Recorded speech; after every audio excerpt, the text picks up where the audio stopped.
I'll go ahead and start recording, and then I'm going to pray for us like I usually do, and we'll get started. God, thank you for this group, and I know it's a lot going on in our lives and getting up to this point of this course. So I pray just right now, I want to cover all these presentations that are remaining just in prayer. God, I pray against any technological problems or anything that might be a distraction, that this will just be a time of celebration as we get to share with our colleagues about the work that we're involved in our cities. So lift up everyone. If anyone's feeling any nerves or anxious about this, I just pray that would go away, and that your calming Holy Spirit would just fill each of us up and help us to enjoy this time, this special time together. So we give you the rest of this Zoom room in Jesus' name, amen. All right, we will go ahead and jump right in. And just a reminder, try to keep the presentations to 5 to 10 minutes. Just be real concise, and then we'll have a little bit of Q&A after each one. But we have 4 presentations to get through today, and we have if we have some time here remaining at the end, then we'll go over a little bit of the final projects. But otherwise, you're just to say up front, you're all welcome to kind of check in with me about your individual projects. Any questions you have, if you need to do a Zoom room or anything, I'm happy to do that. So I'll go ahead. Hi, Lou, since you're international man of mystery traveling around the world and you got a few minutes here to share with us, you can go ahead and have the floor. Yeah, thank you, Dr. Brian, and hello, everybody. Sorry, last week I was traveling here to come to Toronto, but our flight delayed by something like 2 hours, and I couldn't make it. Thank you for you being flexible. So shall I just go directly to my presentation? Yeah, you can go ahead whenever you're ready. Yeah, okay. Basically, in this group work, which me and Nautang have discussed and shared experience, I wanted to focus on poverty alleviation using one of the tools we have learned in this course, which is ABCD, or community asset-based community development. I'm using this in a place called Rajaf in South Sudan, where is one of the area my project is actively supported communities. And we have finished the project. We are finishing in this March, and we are looking forward for second phase. So Rajaf is just around Juba city, the capital of South Sudan. And I thought that it is a good place to pilot this new initiative, which is new for South Sudan, but not new worldwide, I know. South Sudan has been in conflict and in quite a number of needs for the many years back. And most of the humanitarian agencies, including World Vision, we are doing a kind of need-based intervention. Our intervention are based on the need. So we do a need assessment, we design a project, we get fund, and then we implement based on that. And when I learned this asset-based initiative, I thought that it is a good thing to apply for this area, especially Rajaf, which is relatively calm, not in emergency situation, and we need to do a development program. And asset-based community development is one of the good tools that I wanted to try. Sorry, let me put it in a PowerPoint presentation. So asset-based community development, or ABCD, is sometimes also called community-driven development. Is a bottom-up way of working with communities that focus on community strengths and asset rather than on deficit and a problem. If we compare between the two, as you all remember from one of our books we read, the need-based is based on deficiencies. The focus is on problem. What is a problem in the community? What is lacking? So it is a kind of negative mental map. It's a client-oriented. We NGOs are serving our clients, which are the communities. We are the one delivering the services, and they are just recipients. Resources go to social service agencies. It has to go through NGOs, national, international NGOs, local NGOs. So it's really not efficient in terms of use of resources.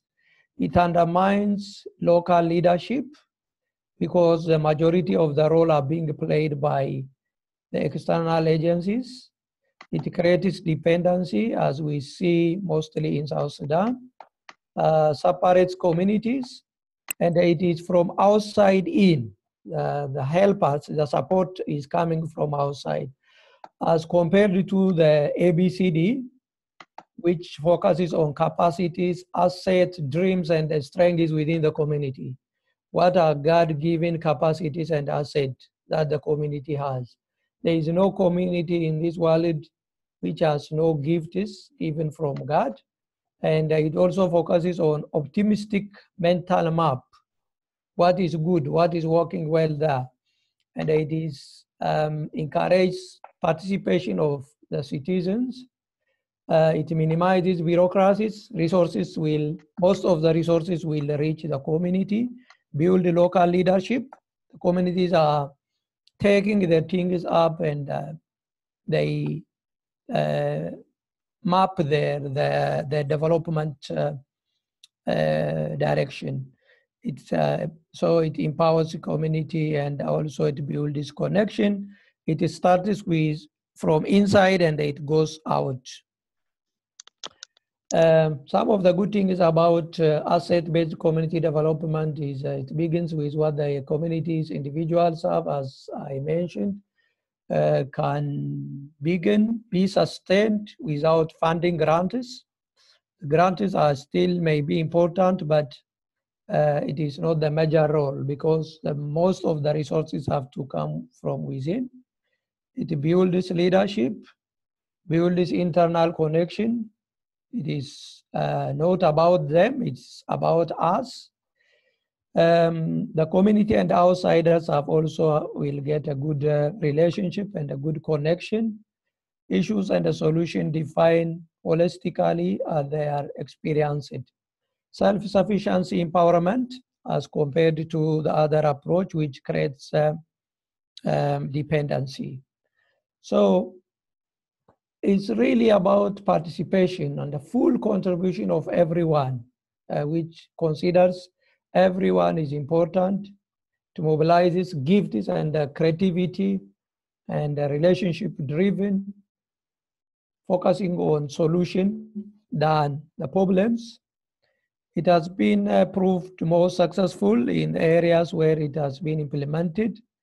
It is also more efficient use of resources, and it gives space for the community themselves to do to solve their own issues. Some of the common approaches it involves asset mapping. First, we have to map the asset in Rajaf community. What are the human capital, the natural resource, in terms of the finance, the education level, and the skills that are within the community. Some women are very strong in doing amazing handcrafts, and those kind of things is what we will do at the beginning. Participatory learning and action. Everything here will be in a full participation of the community.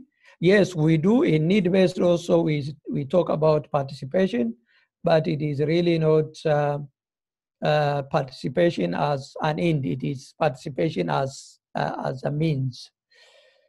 Appreciative inquiry is also the other approach.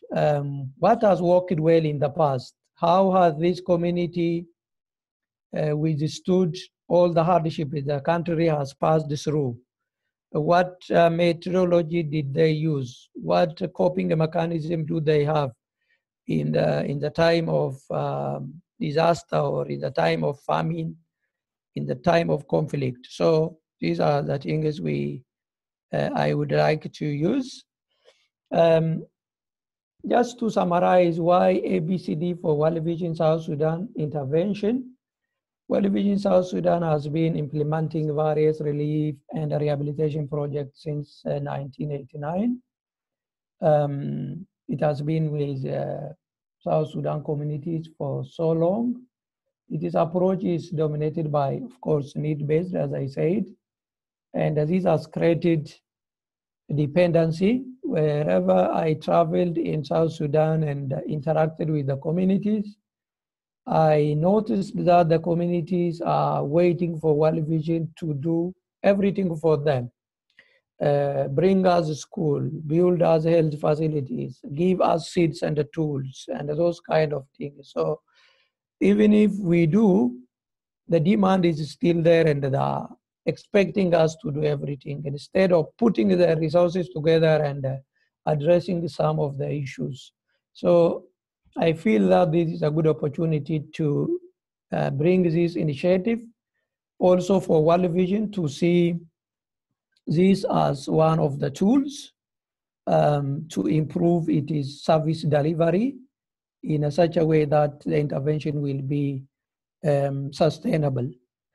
In my individual project, I want to apply my learning about ABCD to develop a new development project, which I will also discuss with leadership in World Vision South Sudan, at least to pilot this development initiative in a relatively calm part of South Sudan, supporting the community to start looking at themselves not as a victim, but as a community that can achieve their goal if they put what God has given to them together. I think this is all about my presentation, and thank you for your listening. Great job, Hailu. I have some feedback for you, but I'll open it up to your colleagues to see if anyone has any questions or comments for you.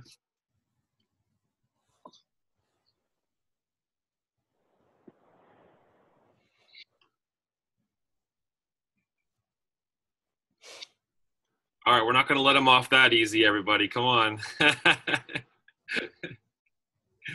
Just one observation, Dr. Brian. Sure.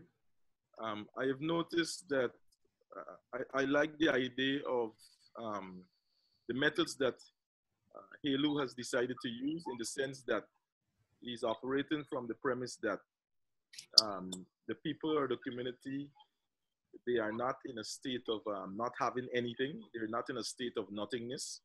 And I think this is the notion of the whole aspect of asset-based and participatory learning, action, and appreciative inquiry. But I want to ask the question if an application of all those methods, if it might be kind of, encumbering with the application of all the methods at the time. Hailu, did you catch that question? Sorry, Marcel, I didn't get the question. Can you please repeat it once again briefly? You did break up a little bit, Marcel, but I think if I captured the gist of it, about it's a pretty comprehensive method that you're talking about with ABCD, trying to apply that. What are some of the challenges that you maybe anticipate as you head into that? Is that right, Marcel? Yes, Dr. Brown. Yeah, thank you, Marcel, for the question. I understand, especially because of the background of South Sudan, as I say, and the experience of World Vision for all these years, even all the projects we are having now. the way they are coming up is just through need-based approach. We go to community or community leaders and we ask what their needs are, and then we bring resources from abroad, and then we implement the project, which has, of course, I cannot rule out the good achievement we have done. Life has been saved. Some of the development initiatives are also brought a good result. But I cannot say that I'm going to change the whole thing in entirety, but I'm saying we can at least pilot in the new proposal which we are going to develop. We have to take more time with the community and discuss with them and try to help them understand what is already within the community. We are just facilitating the process, and it will be a good learning, especially if the country moves out of conflict and most of the intervention will head to development direction. I think it is important. World Vision applies a asset-based community development approach in other areas, in more stable areas. So it is not totally new, but for World Vision South Sudan is going to be new. At least we can start somewhere and go forward maybe. All right, good question, good answer. Any other thoughts or comments? Okay, I came in a little late, but so I may have missed this answer. Halu, what is the size of the area or the population that you're dealing with? In South Sudan, the project which is ending is dealing with quite a large area, about a population of 6 million, but the beneficiaries are 250,000, about 250,000 direct beneficiaries. But this particular area, Rajab, has got a population of around 120,000. It is a kind of district. They call it Payam here, but it's a kind of district with a population of 120,000. And when you do your asset-based community, will you be doing surveys, and how many participants will be in your sample group? I have not decided that yet, but normally what we do when we are developing a new proposal, we are going to community and we gather communities. We are not doing a survey, but we do a kind of focus group discussion. We have a woman group discussion, a youth group at various locations, and then we discuss with the community what assets they do have, what has worked well in the community's history back in maybe during the war, during the conflict, and then try to map out what is available within that particular community. All right, good questions. And Natong, you had your hand raised, so you can go ahead. Yeah, I'm just curious. Hello, since you are working with World Vision, were you familiar with these asset mapping methods even before you joined this course? Thank you, Natong. I heard about it. I hear about it when other World Vision offices are talking, but I didn't have a good understanding of this approach and the tools. So it is in this course that I got a good understanding, a deep understanding about the asset mapping and appreciative inquiry and those kind of things. I have not used them before, but I heard them just as information. All right, good. Anyone else? All right. So Halu, we'll let you.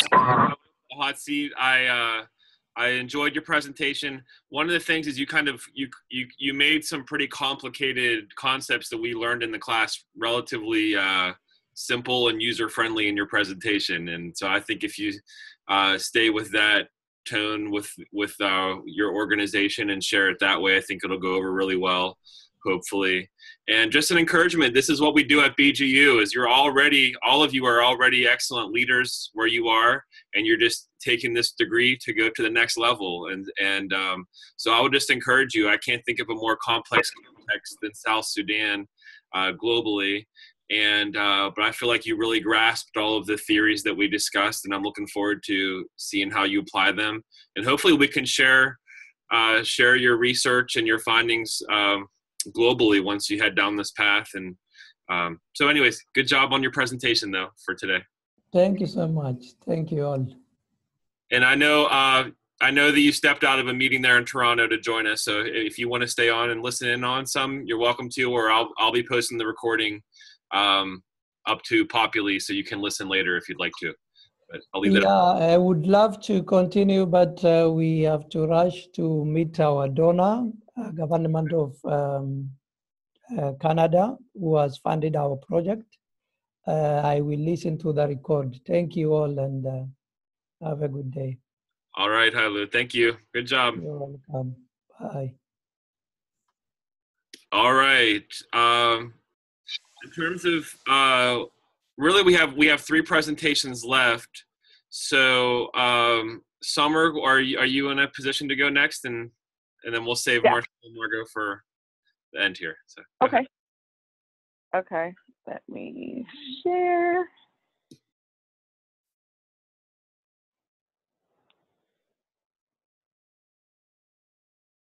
Oh wait.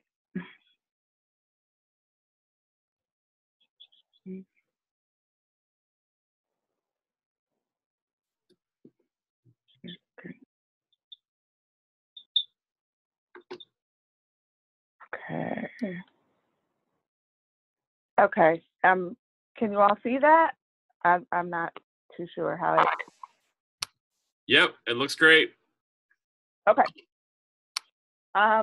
So my project is going to be on reclaiming our roots, and essentially I am going to take the approach to utilize appreciative inquiry to re-engage and re-energize the particular church that I am in.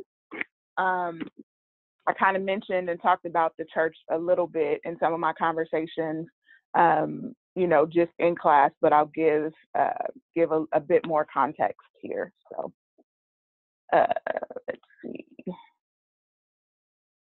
All right, so a little about the church, a couple pictures there. The name of the church is Ambassadors for Christ Missionary Baptist Church. It was established in 1985 in San Diego, California. The church is predominantly African American, and the church is also predominantly comprised of working class as opposed to middle class or upper middle class.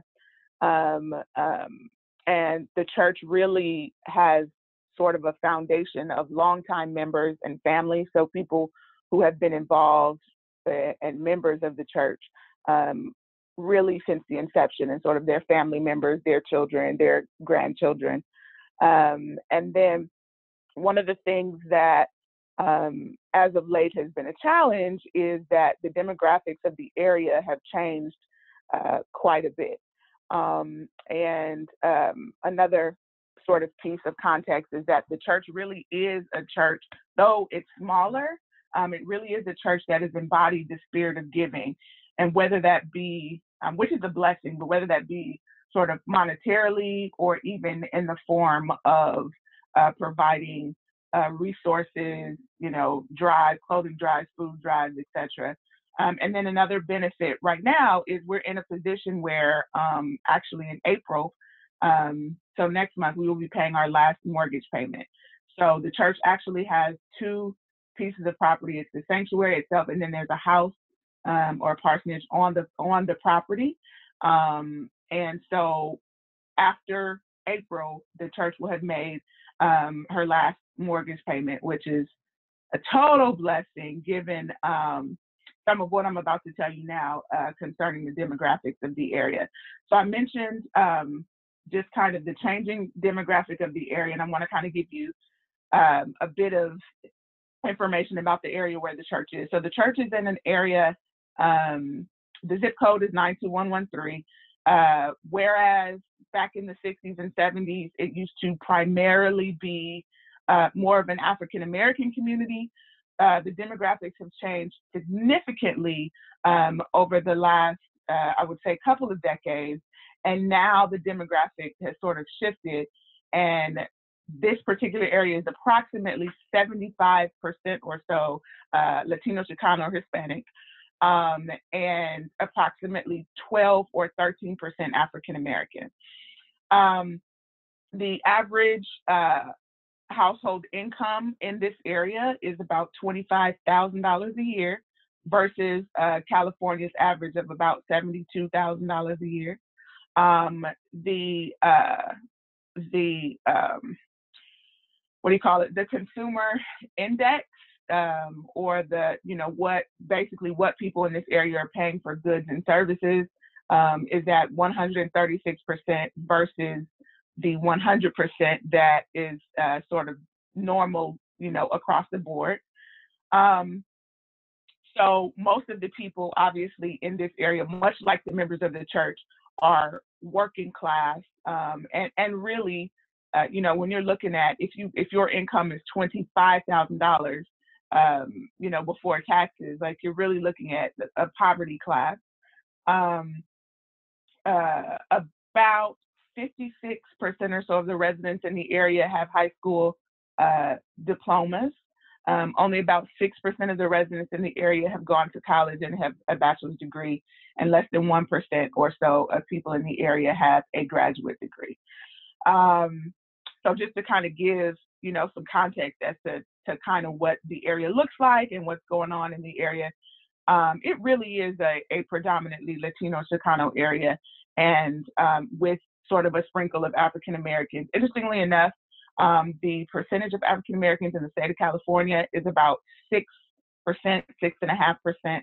So because this area has about 12 or 13%, we are higher than the state average. Right now, the average percentage of Latino Chicano Americans is right around 40%. And of course, as I said, this area is predominantly like 75 or so percent Latino Chicano Hispanic.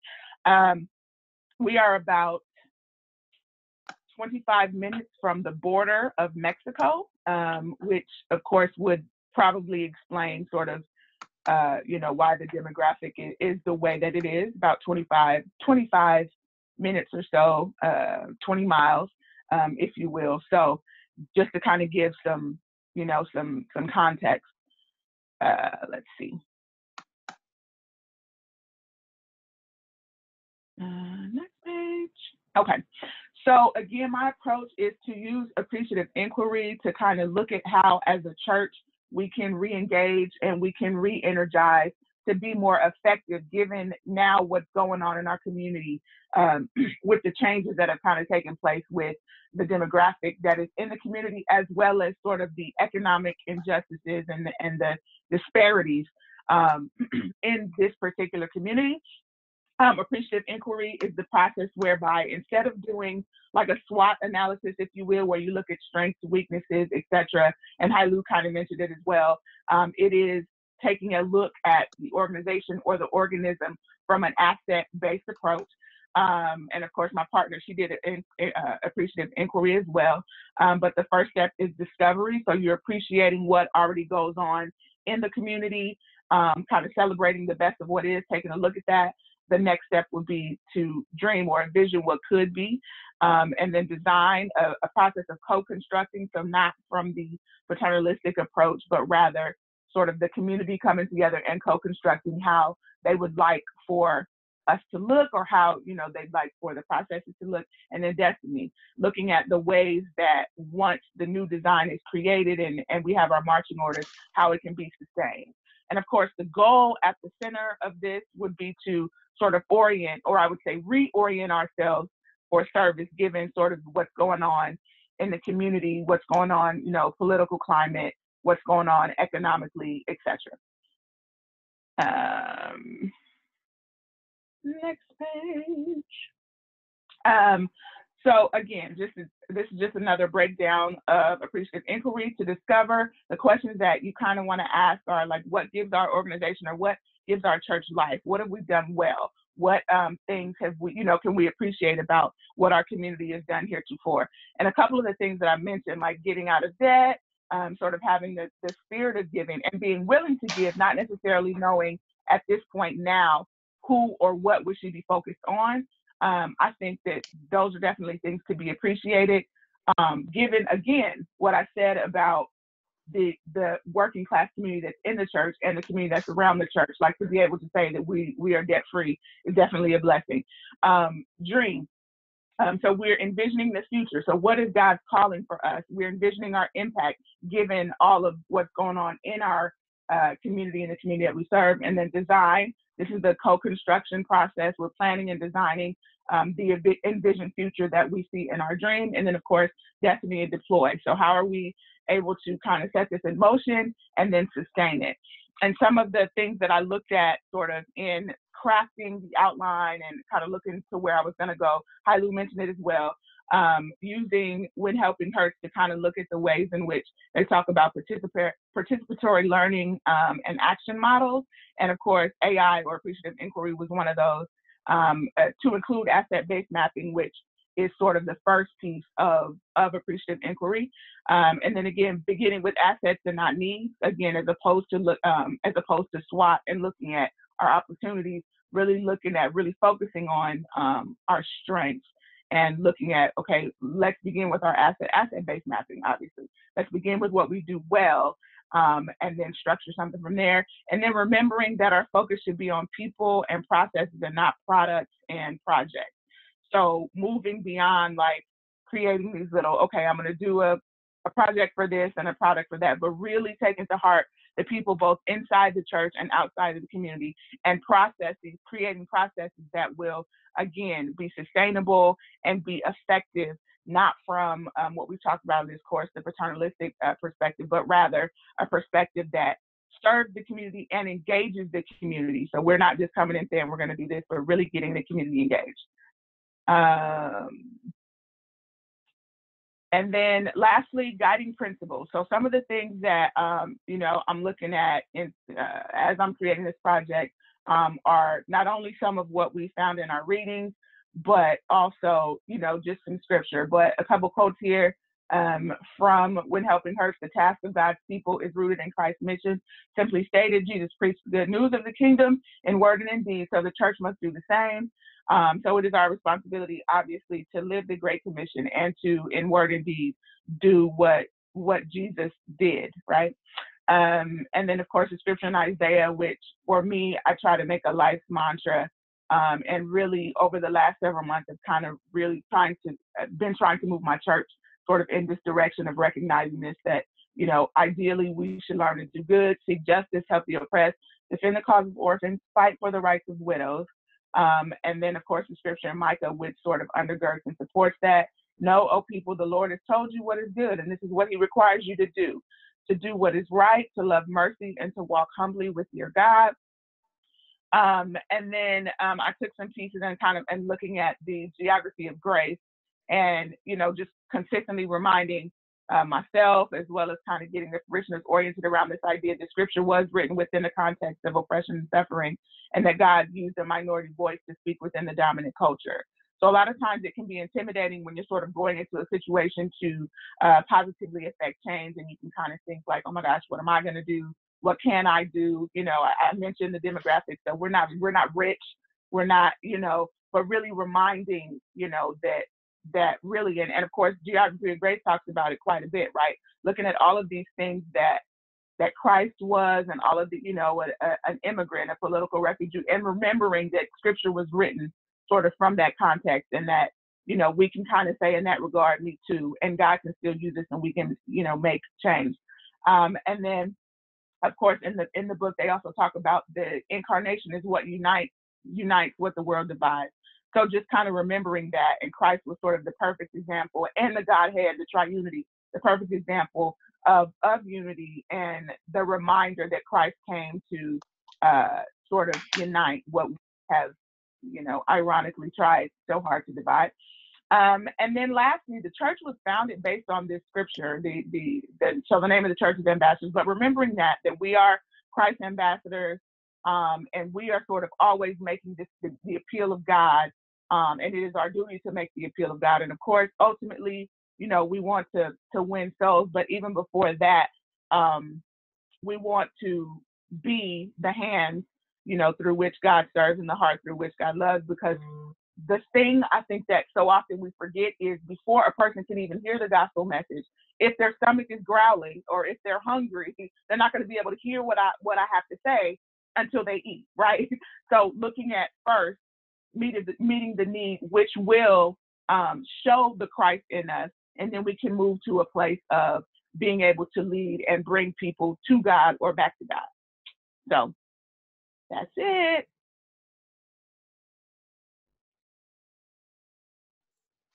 Wow, you guys always amaze me how much ground you cover in these presentations.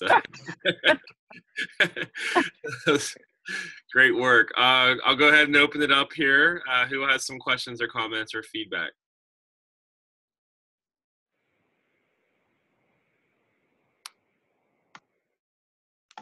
Okay, I'll ask a question. I like your presentation because I'm a pastor. I'm a church girl. My parents weren't pastors, but they were Christians from the time of my early childhood. So I grew up in the church. I love the church.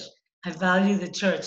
And so I like what you're doing in terms of getting your church to become more aware of the principles, the guiding principles that you shared here, and the principle of the appreciative inquiry that you're using. Will you be able to collaborate with other churches in your community to do the same and impact the community at a greater extent? Yes, so that is actually the goal, because when you look at this area, there are, like on every few corners, you'll see like a small storefront church or a church.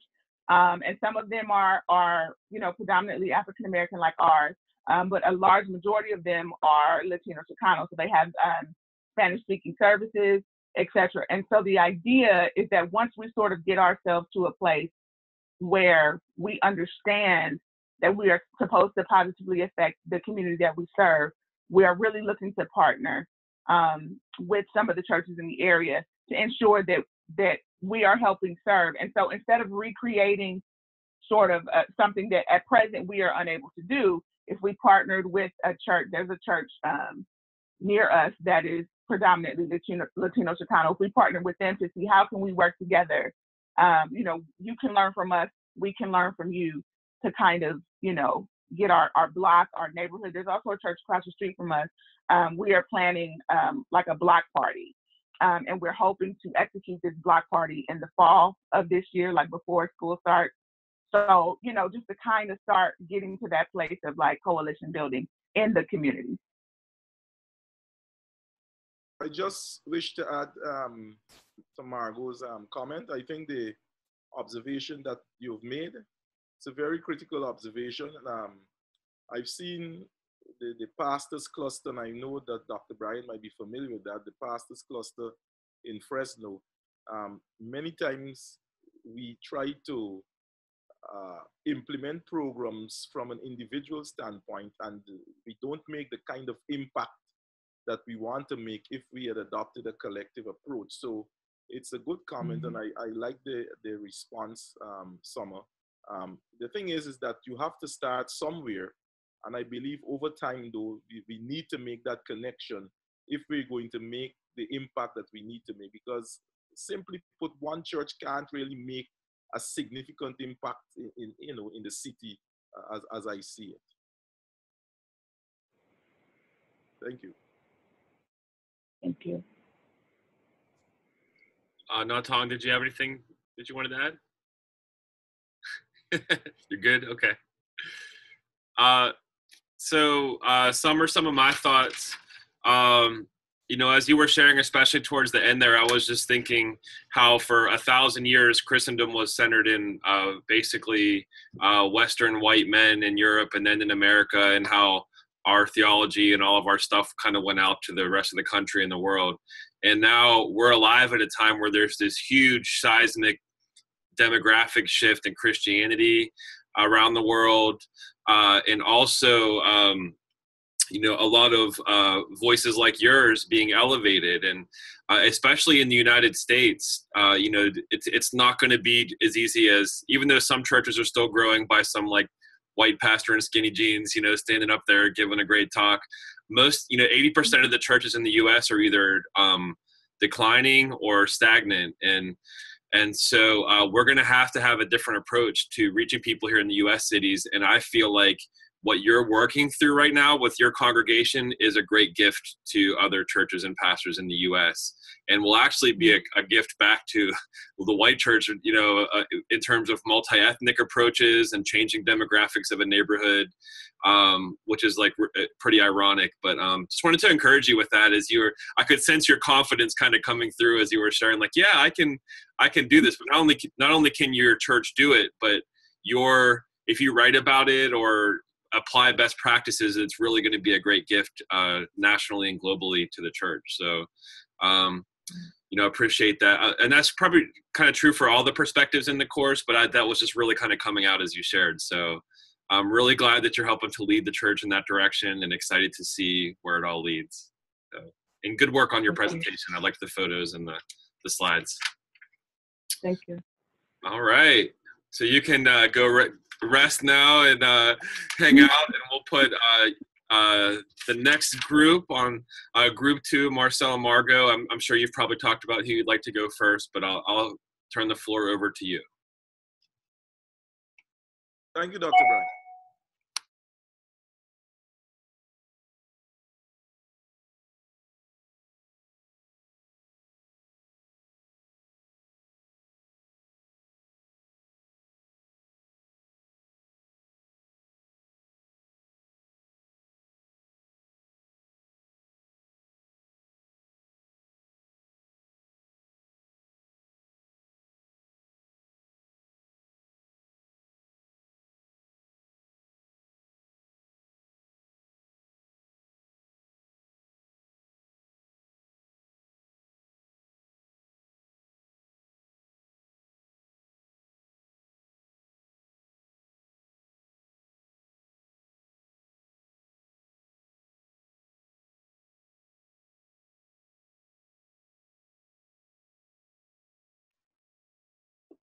Can you see me? Can you see this slide, Dr. Brian? Yes, it looks great. Thank you. Our group, we're looking at developing a framework for increasing attendance rates at grades 1 and 2 students of the Sophia Primary School. And this is done in conjunction with Margot. And of course, that's the cover page there.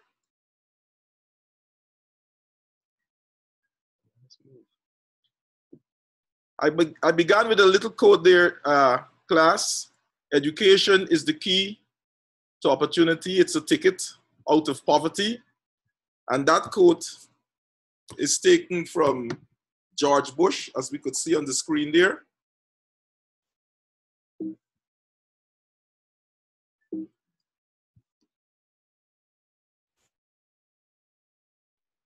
The presentation at a glance.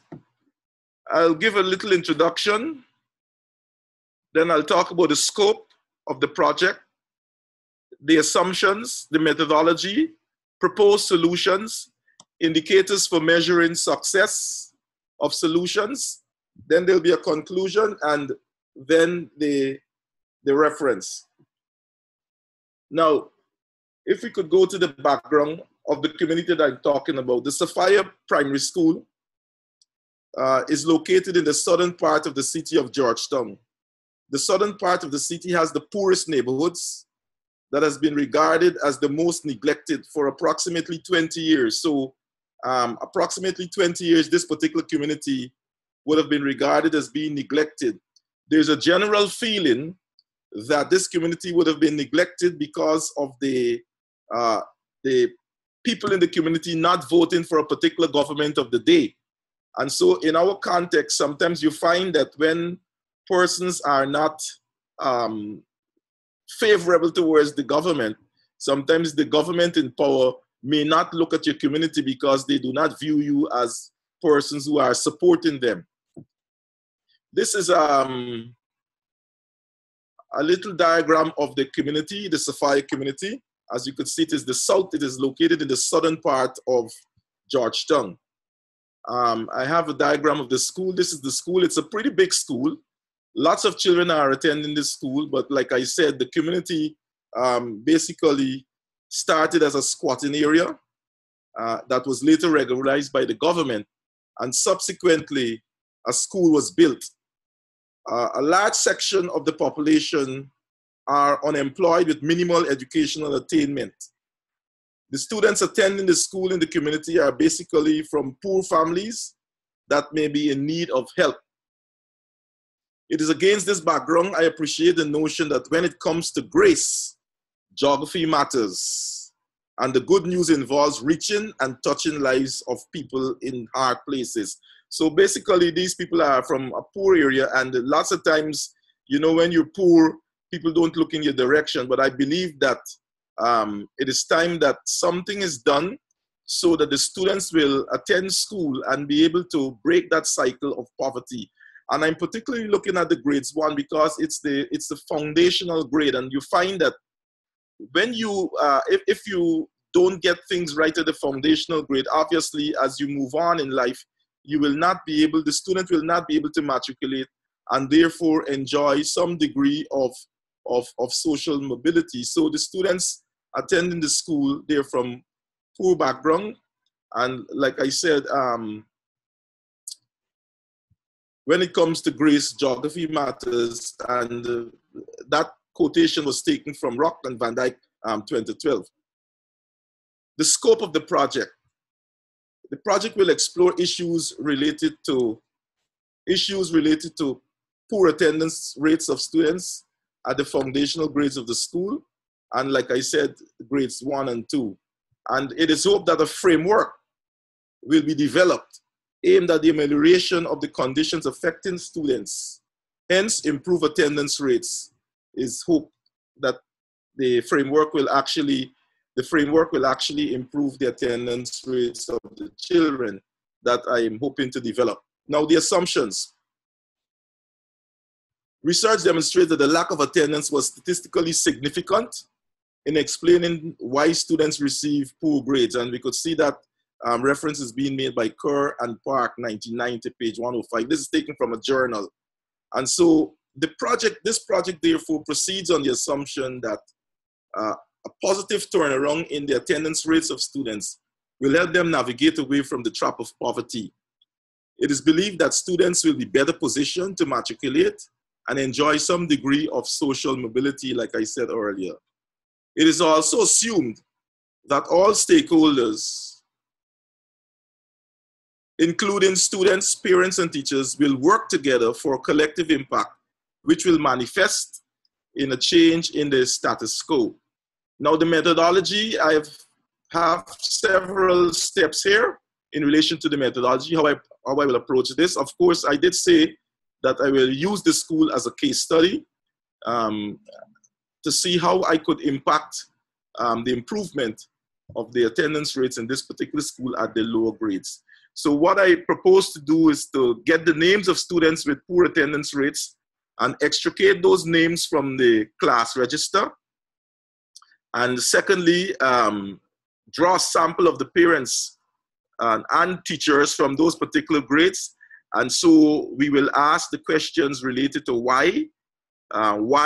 you know, the poor attendance, what might be the factors affecting children, and how we could deal with, we could change the status quo, and what they perceive will be the result if we change the status quo. From the responses, the framework will be developed, and then I hope to apply the framework to other levels, the other grades, and subsequently to other schools. What I'm trying to do is not to bite off a large amount of a big chunk of the work, but to take it in strides, manageable strides, but with the view of being able to replicate what I have done in other schools and maybe at some point in time in the entire city. The possible solutions that I think that might be able to alleviate this problem is revive the attendance policy of the school, because generally what we find that schools may have policies or the city may have policies, but these policies are not applied or not reinforced or not enforced. And so the whole idea is to revive the attendance policy of the school, improve teaching methodology, because there is a view also that if the methodology of teaching is not one that is conducive, not one that is interactive, not one that is exciting, students may not want to be in the classroom. And so that is a possibility, a possible solution that could be looked at. Then, of course, I'm talking about creating incentives for good attendance. That is, students who would have been attending school regularly and punctually, give them some kind of incentive, some kind of something that will motivate them and cause them to come to school. Of course, I think what is critical also is the whole notion of home visits. Many times, you know, we leave some of those issues our students are experiencing, we leave it up to the families, but sometimes we need also to visit and to see how people are living and what are the conditions that might be affecting them, to get a first-hand view of what is happening, because like I said, when it comes to grace, geography matters. So we might be better off, but I think it would be God's will if we actually go to meet people on the ground. Well, you know, that is called incarnational leadership. We need to go among the people to find out what is happening to them, what is happening with them, to see how we could change the status quo as Jesus did, move into the neighborhoods. And so the idea is to move into the neighborhoods.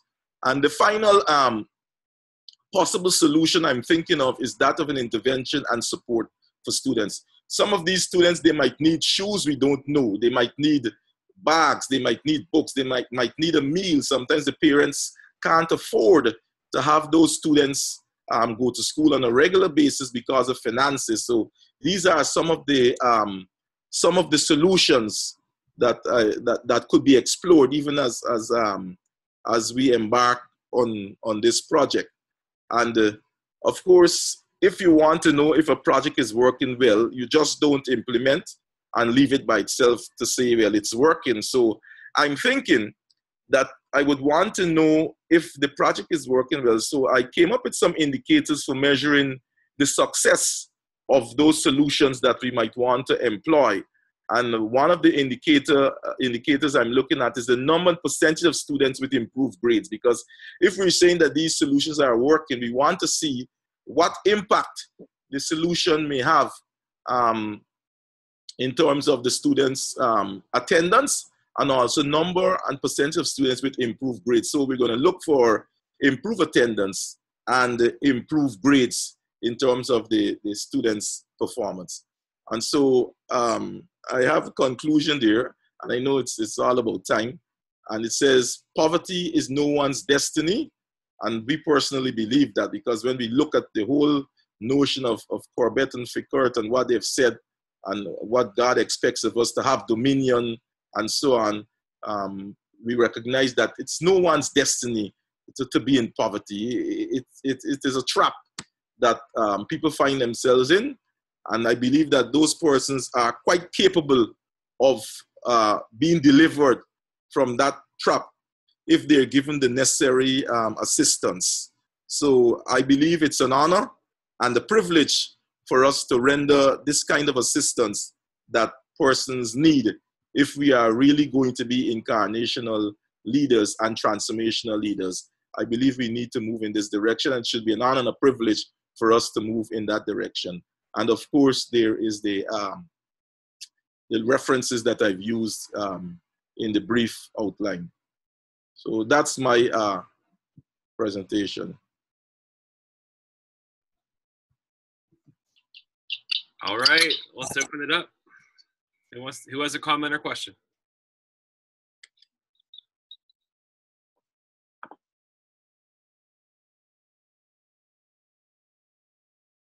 Well, congratulations, Marcel. Well done. I like the whole concept is truly empowering, and I think it's something that is truly going to be blessed, because when you look at poverty, I do believe that education has a great deal in helping people discover their gifts, their worth, and in doing that, they can become more accomplished and prosper. And the example is someone like Dr. Miles Monroe. Many of you may know him. He's from the Bahamas. And his testimony has always been that he's from Baintown. I've never been to Baintown. It's in the capital city of Nassau in the Bahamas, but it is said to be the worst place in the Bahamas. But Dr. Miles Monroe has truly made a tremendous impact throughout the world, and it's because of education and finding his purpose. And so I like your quote at the end, and I think you're going to do well because you're already in the system. You understand how to reach parents and teachers, and using I like the tools that you're using in order to accomplish that. So congratulations. Thank you. Thank you, Marco. I had a couple questions, Marcel. First, like really, really good job, really cool. My first question was, what was your reason for choosing this particular school, and what right now is the and I may have missed it, but the number of students in the school, like how are the grades and such? I know it's a primary school, so I'm assuming that would be like, if you give just kind of some insight on like what the grade levels are and approximately how many students you're serving. Okay. When we look the primary school that why I've chosen the school. This particular school has not been doing very well. I had a glance at the register even before I've actually moved forward fully in the project, and I have discovered that some overall of 40% of the children of grades 1 and 2 have not been attending school consistently. Now, that's a pretty big number if we're talking about percentage-wise, 40%. So we're saying that of every 100 children, 40 of them in those grades, they've not been going to school. Now, you would know that there's a direct correlation between attendance and the results that you'll get. Unless it's some magical approach, you'll do extremely well by not going to school. And so that's one of the reasons at grades 1 and 2, the ages of the children, they're basically around 7, 6, and 7 years old. And so could you imagine them not being able to master concepts in reading, literacy, and so on? And they're not there. Obviously, they will not be able to really matriculate, like I said, that is move from one level to another, and therefore enjoy some degree of prosperity in the community. The community is a poor community. Earlier in my opening remarks, I made mention that this community was like abandoned by the government of the day. This is how the people feel. The government of the day for some 20 years, because in this particular community, they vote for a particular party. And if another party is in power, sometimes we find that in our country, maybe it might not be a phenomenon in the US, but in these countries, developing countries, you find sometimes if you don't vote for people, they do not look in your direction, which in itself is not what God expects, because we need to see everyone as equal. And so those are my reasons why I have chosen this school, because I feel for the people. And like I said, like Jesus, you need to go and help people where you can. And with my position, I think I can. Nice. I really like your concept. Oh, sorry. No, go ahead. Your and your concept. And I think as you were talking, I think in so doing, you'll be addressing a few things with your project. Obviously, we know that the relationship that lack of education and poverty share, but there's also an intricate relationship between the lack of education, poverty, and violence, right?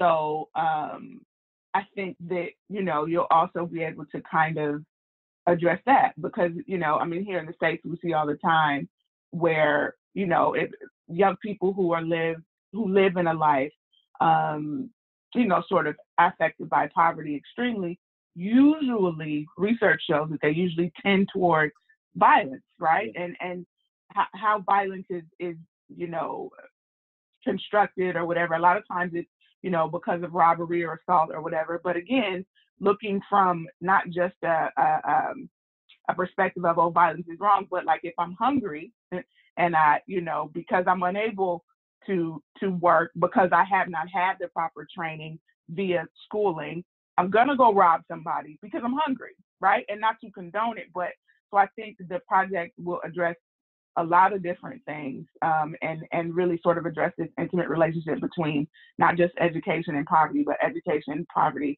violence as well. Yeah.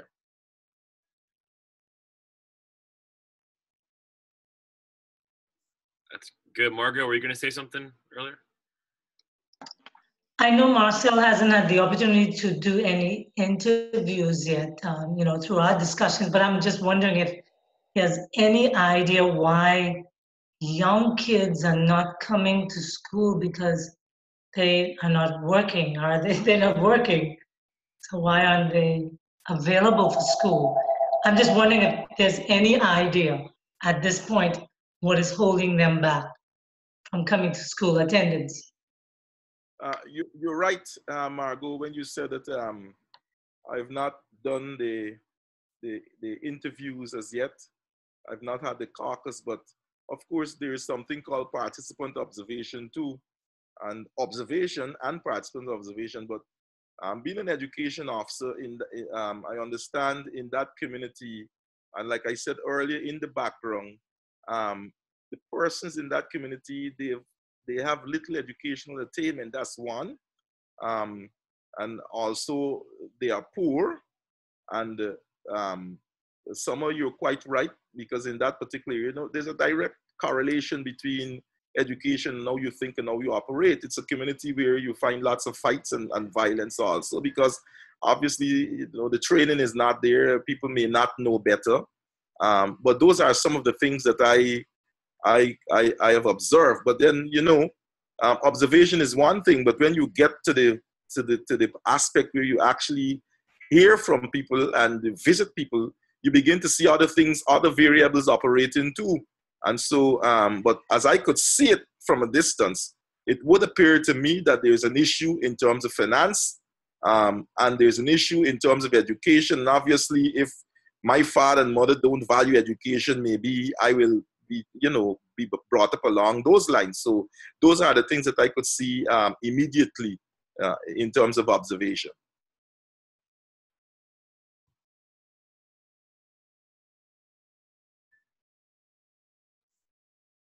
All right. Any other final comments? No, Tom, go ahead. Yeah, Marcel, I have two questions for you. So apart from poverty, do they have any other reasons they don't go to school regularly? For example, you have been talking that this place has been abandoned by government for almost 20 years. So in my country, when the government is punishing a place, they will not arrange sufficient teachers for that particular region. For example, in my place, a place called in Putao, last year I was there.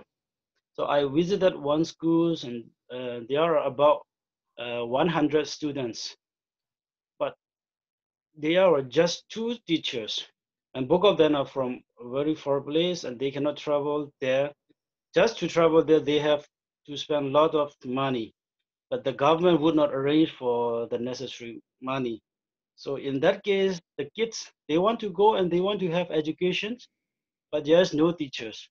So we have many school buildings built by and UNICEF and other NGO organizations, but there is not sufficient numbers of teachers. So do you have similar case in Guyana? And number one question. So number two is, and how do you measure the improved grades? The reason I'm asking is here in my place, the grades of the students are determined by the teacher themselves. For example, the teachers, they have the right to give whatever grade they want to their students. So they just allow them to pass the exams, and they will get stuck when they get matriculation levels. So up to the 8th or 9th grade, the student, they will pass regularly, even without ever entering the examinations. So finally, they will get difficulties when they face government examination at 10th grade. So first question is, apart from poverty, any other reasons? And number two, how do you measure the improved grade? All right, Nathan, thanks for the question. Like I said earlier, apart from poverty, in terms of the observations that I've made, I've noted that that students may not be motivated, and motivation, and these are assumptions, all right? Because I've not done the project fully as yet. But students may not be motivated. I did say early in the presentation, it may very well have to do with the methodology, what teachers are doing, because I know when boys and girls are excited about whatever methods that the teacher might be using, they want to come to school, regardless of you know, the state or the condition. So they might be in poverty, yes, but they want to go to school because school is a place of action and things are happening that would excite them. So that is one of the outside things. The other thing is that if parents, it might be a question of motivation from the home also. If a parent is keen on education, they will ensure that children go to school. Regardless, I could tell you, I mean, I heard Margot talk about Dr. Miles and Sam, but I could tell you where I came from too. I said my father was a carpenter and my mother, she didn't go to school. But one thing this carpenter did, he always said, look, education is like the key out of poverty. And so if you have a parent like that, not withstanding where you come from, and they advocate the importance of education, you will very much be able to, you'll be motivated, to attend school. The other thing is, the other question that you've asked, some teachers actually, you have to be very careful, especially if you have those who might be lazy and they don't want to do the work. But in our context, it is difficult for one to really assign grades to people, because you have an examination, you have what we call the end of term examinations, you have the annual examinations, we have national assessments. And so these are done under strict examination conditions. So the grade that someone gets really is a grade that you deserve. So it is difficult for you to assign grade. I'm not saying that it can't happen or it has never happened, but you can't just assign grades to people, because there's a kind of quality control where people will counter check to see how children are performing and how they've performed in these examinations. And certainly if you just assign grades to children, that will come out, and that could be very embarrassing for you or for me as a teacher if that is my approach. The reason I ask is my personal experience. I never attended the university regularly. When I just passed and I got degree from my university. So when the examination time comes, someone give me the paper. These are the questions for the exams. So I just pass. That's what happened in my country. That's how I get my first degree. So I'm just comparing Guyana with Myanmar. So the first question you didn't answer, and do you have sufficient numbers of teachers in Guyana, in generally, not just for this Sophia school and other school as well? There's no issue with there's no issue with teachers in Guyana. We have what we call a teachers training college, Cyril Potter College of Education. We have many other training institutions, but there's a particular college for teachers. We trained, our country in terms of population is not as vast as yours. We're talking about 750,000 people. And we trained every year about 500 teachers. Of course, some of them would have gone to Margot's land because they're paying better, the Bahamas and so on. Some of them, they've even gone to the US in search of greener pastures. But we have to continue to train them. We've been training 500 teachers almost every year. So we don't have a problem with teacher shortage.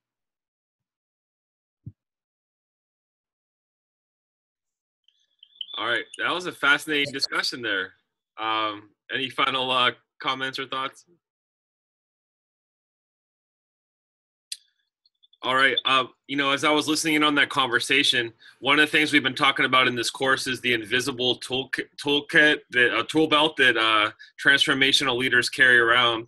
And sometimes it might require, you know, making a project manageable, like you are with one elementary school and one grade of kids, and then piloting that. But also it might require understanding government bias against an entire neighborhood, or as Natong brought up, you know, people are showing up and building new buildings for us, but we can't even staff them with teachers. That's a systemic issue that would require advocacy and using a prophetic voice. And so I could just see all of that in there as you were talking, Marcel, and just listening in on that conversation. So the main thing is not to get overwhelmed by doing either one of those things. When we wake up in the morning, okay, God, what do we have today? You know, oh, I got to use my prophetic voice and advocate, or I got to show up and just be present in this school and listen and do some interviews. But really interesting. And Marcel, I just wanted to say one of the things I appreciate about your presentation was kind of the systemic approach. You did a good job of mixing the theory in with applying it to a practical situation. So it was great to hear that. So good work. Thank you, sir. Yep. And last but certainly not least, Margot, the floor is yours. Let me see if I can share my screen.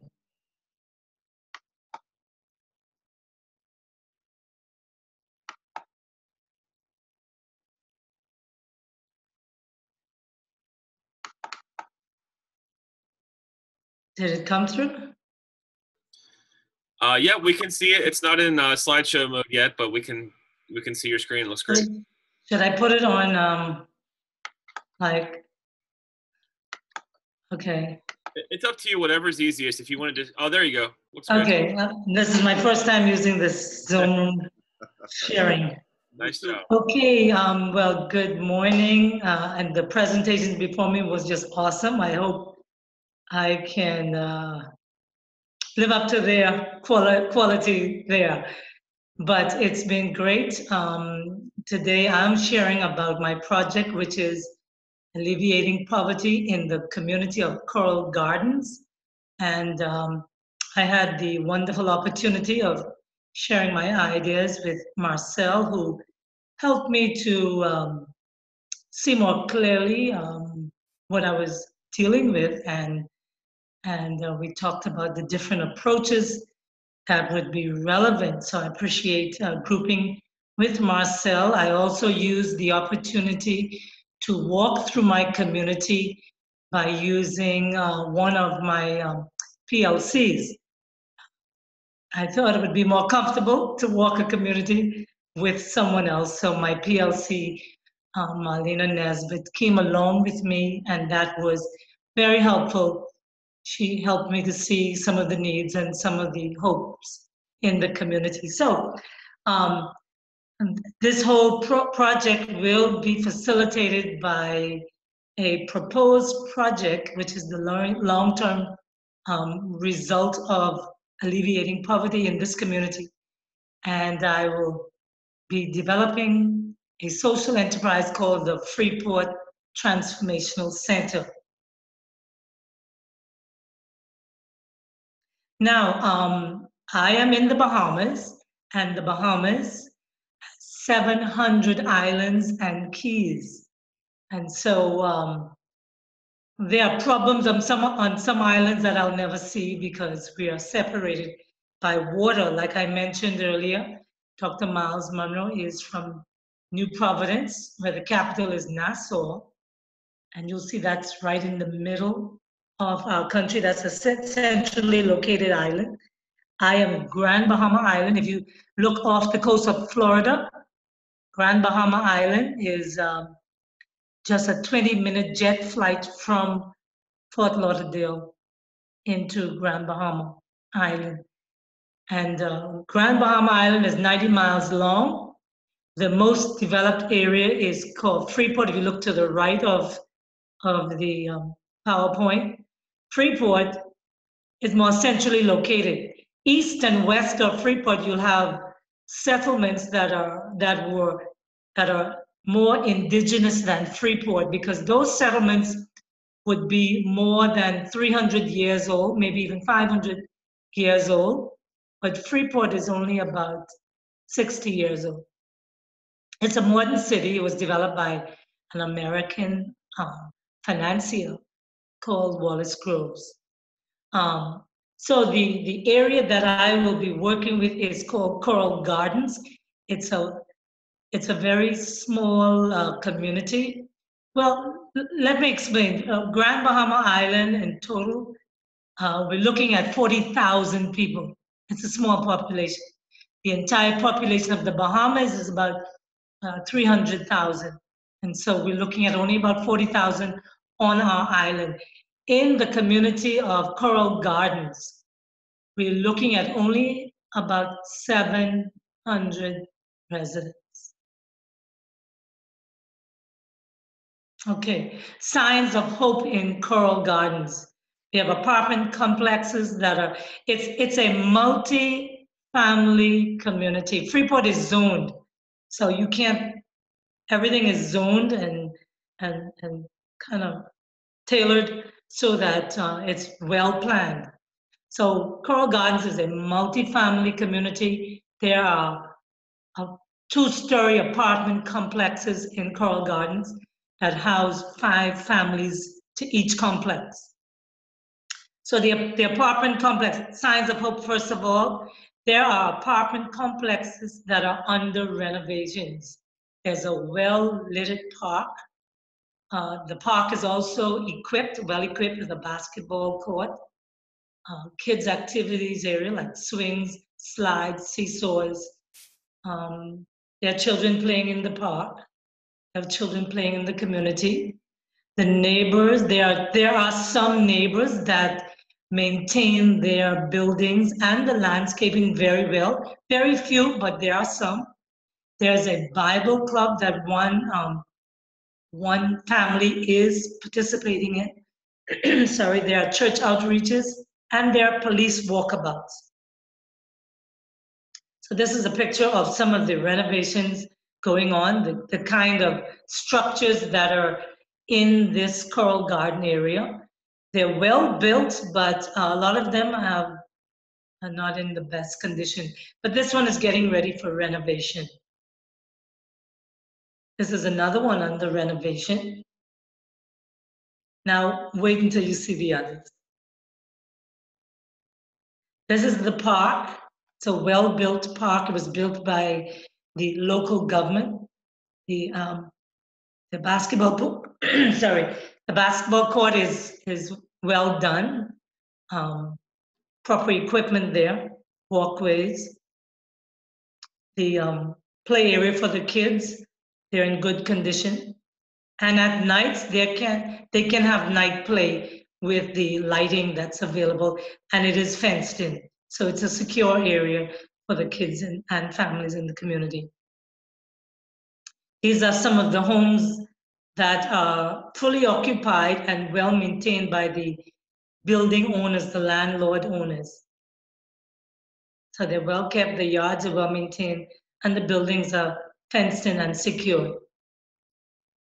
This is a picture of the Bible club that goes on Saturday mornings at 10 o'clock, and a church sponsors this, but there's a family that lives in the area that sponsors this Bible club. Police walkabout, because the area has had its challenges with crime, and someone talked about, when there's poverty, sometimes people end up doing crime. This area tend to have crime in terms of drugs and sometimes even shootings. So in order to reduce crime, the policemen do walkabout, and it has helped tremendously. Signs of needs, jobs, drugs. Even though you have police walkabouts, you can still see a number of young men sitting around during the daytime. And there is drug trafficking going on. Litter, a whole lot of litter, along the street verges, and people dumping stuff out of their apartments onto the road verge, wanting someone else to take care of their dump. Junk vehicles also on the road verges and piled up in some the yards of homes. Vacant properties, a lot.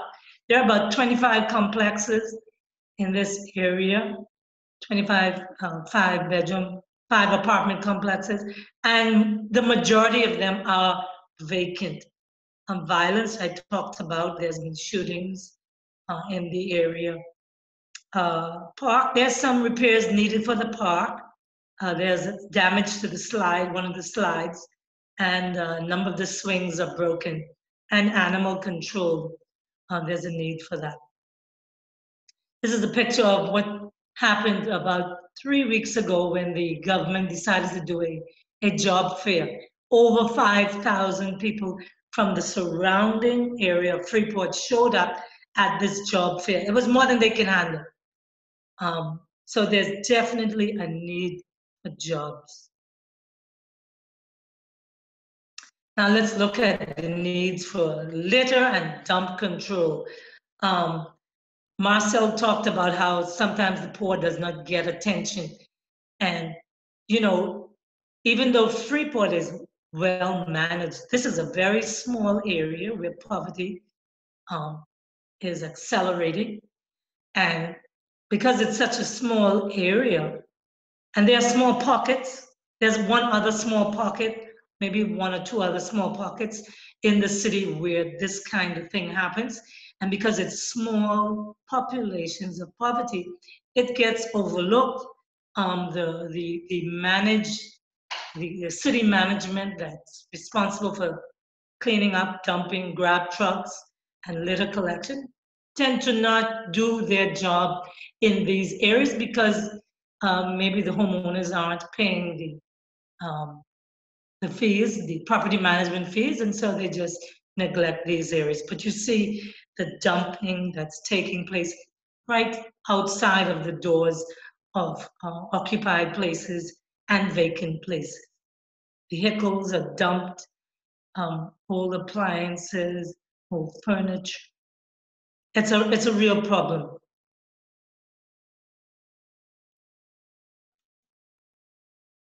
So I know I jumped over something. Okay. And then just taking a look, there's some vacant properties. There's one picture of one there, just to keep it short and tight. Buildings like this, the structure is sound, but they're vacant, and they can create loitering and drug trafficking. Even homeless people move into buildings like this because it's available and nobody's taking care of it. If you look at the swings, there are a number of broken swings there, so there are little kids that can't have the pleasure when they come into the park because there are broken swings in that area. Animal control, you'll find a lot of the garbage gets knocked over because you have stray animals like this little poop, this little dog here. We call them potcakes in our country, the animals that are stray and nobody's caring for them. They don't wear tags, they're not secured behind fences. They go about, they're probably not well fed, so they pull down the garbage, and they tote garbage around the city. And so it makes a very unsightly area. So reflections of hope. The city of Freeport has a relatively small population. As I mentioned, it is a well-planned city with zoning codes. In most cases, the city is managed well, and dumping and litter is controlled. But the signs of hope lies within the infrastructure of this community. It is near a public bus stop. It has a beautiful and equipped park for young children and youth. There's a barbecue pit in this park also. As you notice, the basketball court and the swings and the slide, everything is there for kids. all of the homes and these buildings have access to clean running water and electricity. However, there's a great possibility that many of these families do not have some of the utilities, uh, um, even though the infrastructure is in place for it because of joblessness and unemployment. So while most buildings are poorly managed in this area by the landlords, slumlords, some of the building owners who have decided to move into the community are making a difference. In fact, one of the homeowners that is there is my PLC, and I've asked her, she wanted to move out, she owns the building, and I asked her, I began to share with her what incarnational ministry is all about. And she and her husband and family has embraced the concept of incarnational ministry. I work along with them in order to make this happen. And as a result, she and her husband have started the Bible Club, and they're making a great impact.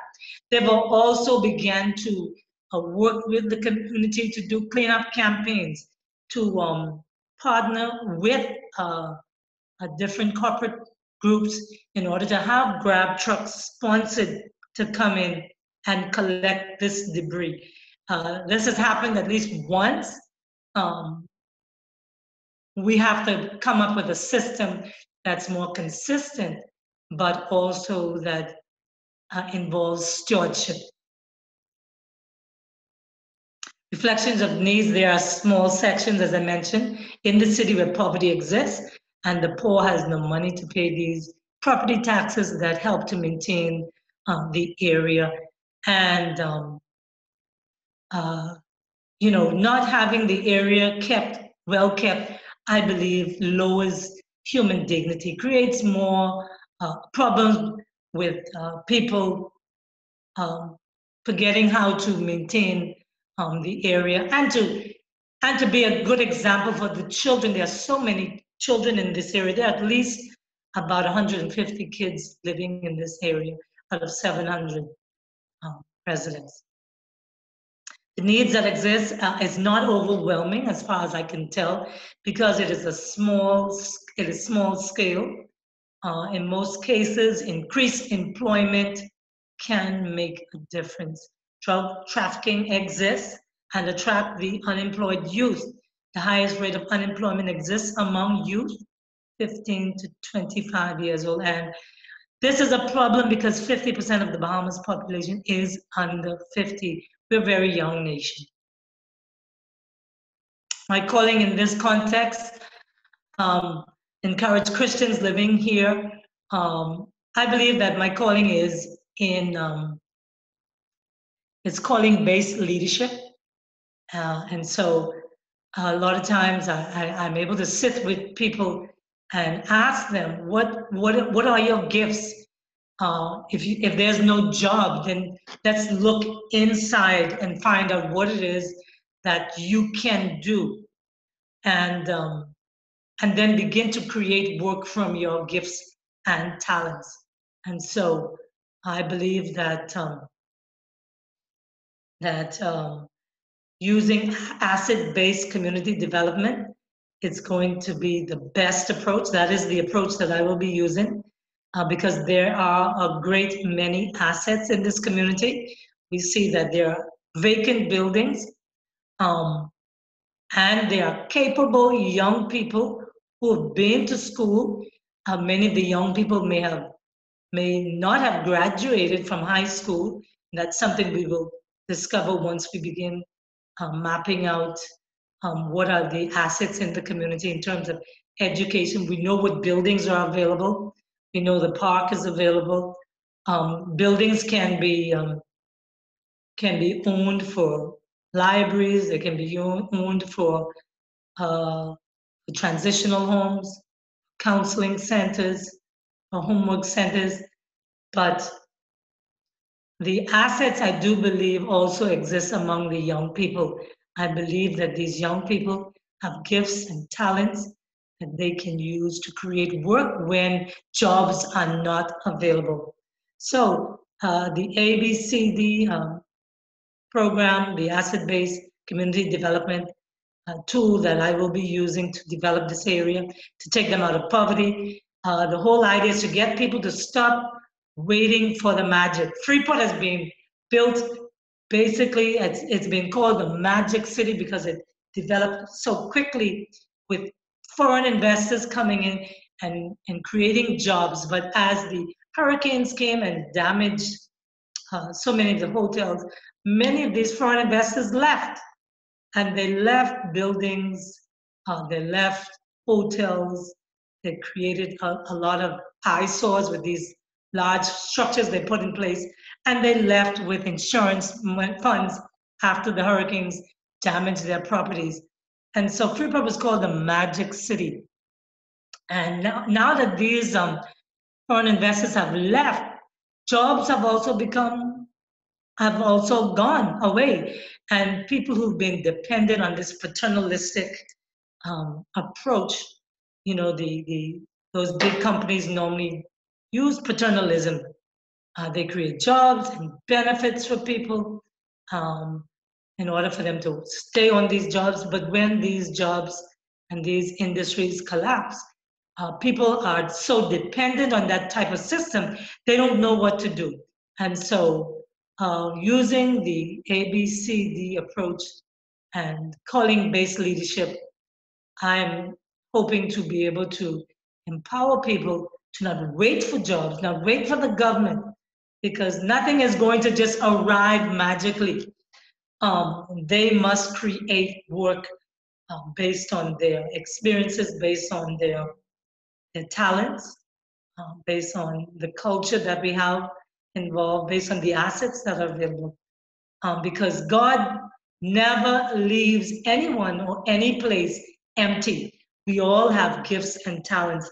And one of the scriptures that I always like to refer to when I talk to people in communities like this is that the scripture says that the kingdom of God doesn't come with observation. It's not here or there, but it is within us.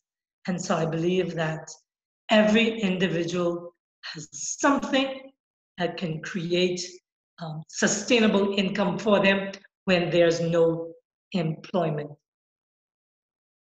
And so using the ABCD tool, it starts by asking the materially poor how they can be stewards of their own gifts and resources. So stewardship is going to be a great part of developing people and the community, helping them to see what they have in their hands and how they can improve it.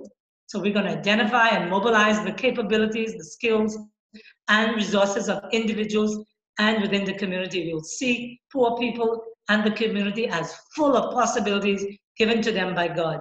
We're going to look for resources and solutions to come from within, not from the outside. We'll seek to build and rebuild the relationships among local individuals, associations, churches, businesses, schools, government. So our church is going to be very much a part of this. We are very much involved already with government and the Grand Bahama Port Authority. We have already begun talking to them about partnershiping with us and with organizations to create jobs for those persons who have some skills that can connect to jobs. Bring in outside resources in only when local resources are insufficient to solve pressing needs. And that quote came from my references are from Corbett and Fickert when helping hurts. So one more slide, I believe. This is a picture in the background of the building that I'm proposing. It is in the community. It is partially occupied, but this is the building that I'm proposing to become the Freeport Transformational Center. So this is the long-term project that will facilitate ongoing stewardship ministries and the social enterprise that will continue to build the lives of people using calling-based leadership. Okay, thank you. All right, thank you, Margot. Go ahead, everyone. You can jump in. Margo, I think their presentation is amazing. I think it's very thorough. And you know, as I was listening to you, a couple questions came up for me. One, listening to your context and listening to put me in the mind of Hurricane Katrina here that happened in the United States in 2005, particularly when you were talking about, because when you were going over like the vacant buildings and stuff before you got kind of to what the government kind of has done after hurricanes and things like that. I was like, well, I wonder why the facilities are vacant. But I know you talked about, you know, the taxes and the property maintenance and all of that. But my question sort of stemmed around, you know, why, and given that, you know, your different areas are separated by water, like what caused, obviously, I'm sure, aside from people being unable to keep up with the fees, as you mentioned, what has caused the vacancies? Is it because of, you know, people sort of relocating because of the hurricanes, et cetera? And because the government has sort of abandoned, much like, interestingly enough, much like New Orleans is really still kind of in that same space, right? Hurricane Katrina happened in 2005. There are still buildings. So when you're talking about the buildings that are vacant, which obviously attract squatters, and, you know, a lot of people are raped in situations like that, drug trafficking, et cetera. New Orleans, there are still places like that. And there are still places where the markings are on the outside of the buildings for like the numbers of the dead, right, that were found in the home. So just listening to that, it kind of called that up for me. But my question is, like, with these vacant lots, et cetera, because the government has sort of come in, left these eyesores, moved out, what are your processes for, like, who do you go to? Like the spot, for example, that you are proposing for the Transformational Center. Like, how do you sort of begin to acquire these spaces, or at least kind of go in and figure out how these spaces can begin to be transformed, and all of that? Just kind of curious. That's a good question. And it's very, I like how you saw the similarity with Hurricane Katrina. And I didn't realize that the city wasn't fully restored. But the hurricane, actually, a lot of the economic problems began somewhere around 2000 and from 2001, when we had the 911 took place, and the economic problems that happened in the United States. And then in 2004, for the first time in generations, we began having hurricanes, which destroyed in a great way the economy, because hotels were damaged. And once hotels were damaged, the owners moved out. And when hotels are closed, you have a massive, hundreds of people losing their jobs. And so when people lose their jobs, they no longer can afford the mortgages. So banks have taken back some of these properties, and there are very few people who can afford to buy this repossessed property. And so when people can't find jobs and they can't get mortgages, they tend to leave the island. So we've had a great exodus also. And so while Freeport was accelerating in population, we're now losing a great number of people. Canada is marketing heavily for citizenship. Some Bahamians are even making decisions to go as far as Canada, leaving a beautiful island to go to Canada, to go to the United States, because they cannot find jobs here. So we're losing population. That's one of the reasons why we have a lot of vacant buildings. But the biggest reason is because of unemployment, and jobs are not becoming available, even though we've gone through 2 or 3 elections since this recession. Every government comes in promising jobs, but they've not been able to fulfill those promises, and it's getting worse. because now that even though tourism is the #1 industry, they've stopped promoting Grand Bahama Island as a tourist destination because we don't have sufficient hotel accommodations. We have about 7 hotels left on the island, which is, we've lost about 10 hotels since 2004. 10 hotels. That's a great number of rooms and jobs that have been lost.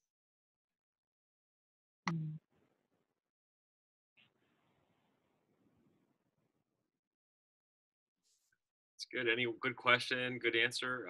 Any other comments or questions?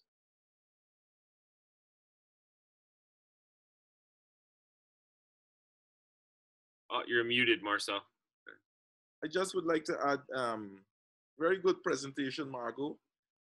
When we had this discussion, I did say to you that it was a massive project, and I'm sure that you've been able, or you will be able to garner the resources that you need to move this project forward. Because, I mean, the buildings that you were talking about, rehabilitation, that's the costly exercise. Then you have to staff that building and so on. And so I am praying and trusting God that those people who may have decided to partner with you, that they will actually come through for you. I like the whole concept of the asset-based mapping. And right away, I reflected on a book that I've read. I'm sure Dr. Brian would have read that book too, the book Abundant Community, where people actually feel that they don't have anything. And so sometimes my eyes would have been opened because of being in this institution. And this is not idle talk. My eyes would have been opened in terms of how you see people and how you see things, because generally in the poorest of a community, those people, they have something, and it only takes somebody to really light the fire under them so that they could understand what they have and use what they have even to their own benefit. And I think I saw that coming out with Peter Block in this book, Abundant Community. So I like the idea, Margot, that you're going to be looking for people with gifts and talents so that they could be a part of the process. Because everyone, you know, my pastor used to say, no one really came into this world without a gift, or they came empty. God has deposited within all of us something that we could use. Remember the story with the woman? What is that you have in your hand? And so we have things that we don't know. It's just that we need people who could help us to recognize who we are in Christ Jesus. So I'm happy for this project.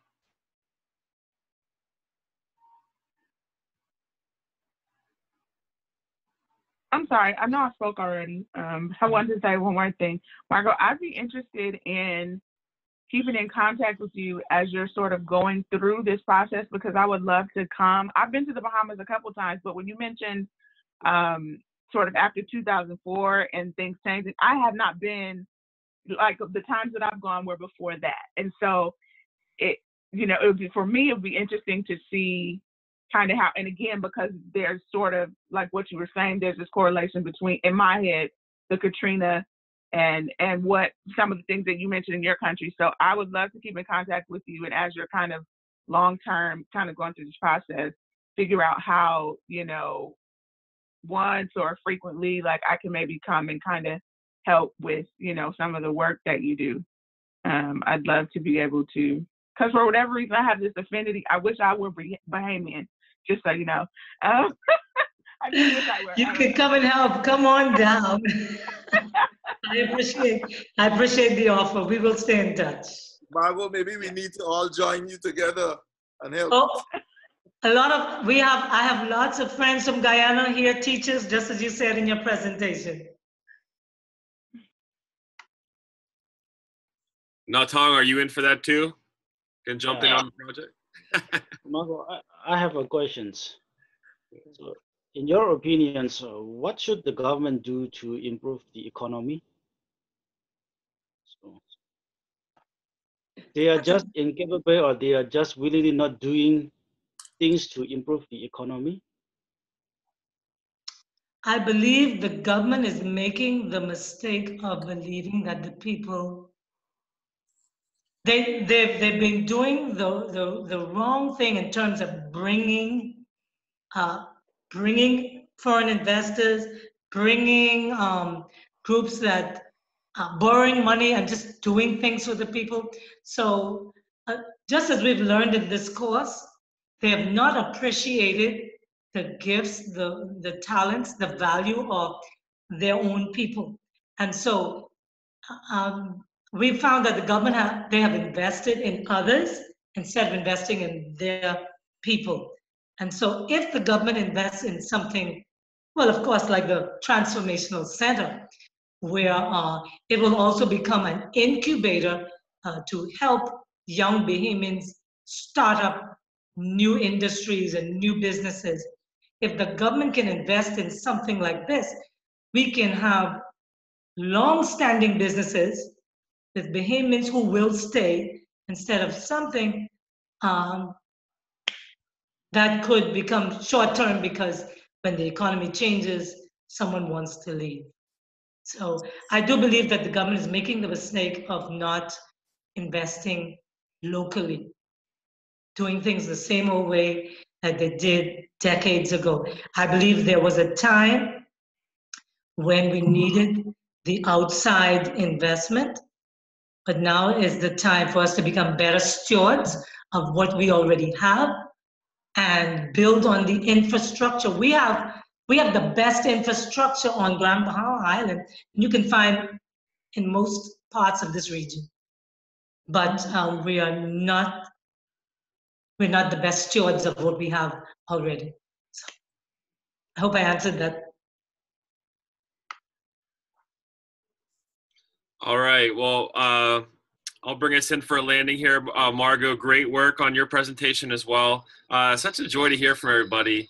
Margot, I appreciate the story of transformation where you were talking about slumlords and landlords, and that you had a member of your PLC who was a landlord, and you're talking to that person about incarnational leadership and instead of kind of being a drain on the neighborhood, of becoming a person who changes their behavior and starts up a Bible club. And I just really appreciated that. It was just a little reference that you made, but I thought that was a great example of what we do at BGU as transformational leaders. And we help to lead other people in that path. So good presentation. I like the photos as well of the Bahamas, since it's like 30 degrees here today. Fahrenheit. It's nice to see some palm trees in there. So great job, everybody. And as we come to a end of our time together, just want to encourage all of you again. Outstanding job in this course. It's one of the best groups I've had. You consistently through all of your online discussions. I wanted to kind of piggyback on what you said at the end there. And just in terms of one of the assets of BGU is that you're connected to a global network of transformational leaders. And so hopefully you will stay in touch and visit each other if you can, but even using technology to stay connected and support each other. Hopefully this course has been something that kind of drew you together.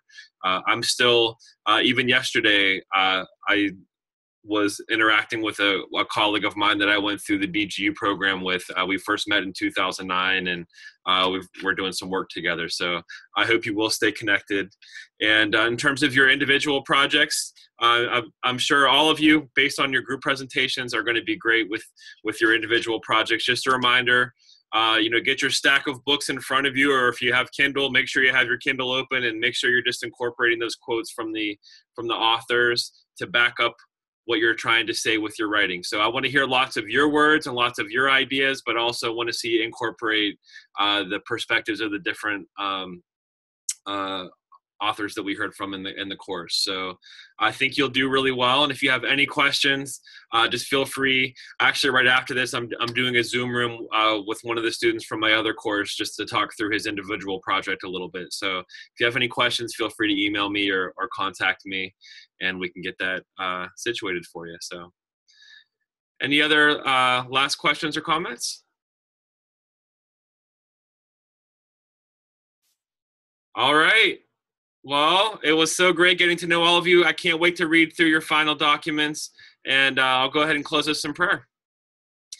God, I lift up this group to you and thank you that you really came through for everyone and given these presentations and helping everyone to connect here.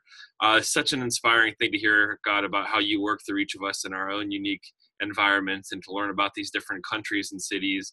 What a joy it is to see what you're up to, Lord, and what a privilege it is. So I pray that you would work to solidify everything that we've learned for all the students that went through this course and for myself as well, what I've learned from them. And we just pray that you would continue to guide us and be with us as we move forward in our journey through BGU. We ask all this in Jesus' name. Amen. All right, everybody. Great work. God bless. Talk to you later.